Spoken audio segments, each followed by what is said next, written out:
मराठा समाजाचा आरक्षणासाठीचा पूर्णत्वास जात असताना प्रवास आता ओबीसी समाजाकडून सोलापूर जिल्ह्यातील माढा इथे एल्गार मेळाव्याचं आयोजन करण्यात आले आणि त्याला ओबीसी नेते छगन भुजबळ, गोपीचंद पडळकर, प्रकाश शेंडगे, रमेश बारसकर उपस्थित राहणार असल्याची माहिती मिळते।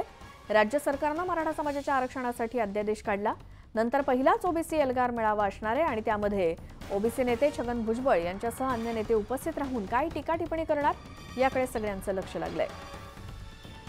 अधिक माहितीसाठी जाऊयात आमचे प्रतिनिधी वीरेंद्र उत्पात यांच्याकडे। वीरेंद्र, पंढरपुरात होणारा आज ओबीसी एल्गार मेळावा त्या संदर्भात काय माहिती?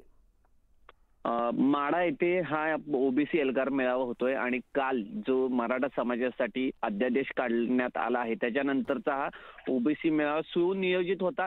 मात्र कालच्या घडामोडीनंतर नेमकं काय काय त्याच्यामध्ये बदल झालेला आहे, कारण ओबीसी नेते छगन भुजबळ यांनी मुंबई येथे बैठक बोलल्याचं पण बोललं जात आहे आणि हा ओबीसी मेळावा पण असणार आहे। त्यामुळे नेमकं काय होणार आहे, सगळे हे ओबीसी नेते जे आहेत त्या मेळाव्याला उपस्थित राहणार आहेत की मुंबईच्या बैठकीमध्ये होणाऱ्या मेळाव्याबद्दल स्थानिक जे नेते आहेत रमेश बारसकर हे काही वेळात नेमकं काय मेळाव्याचं आयोजन असणार आहे हे सांगणार आहे।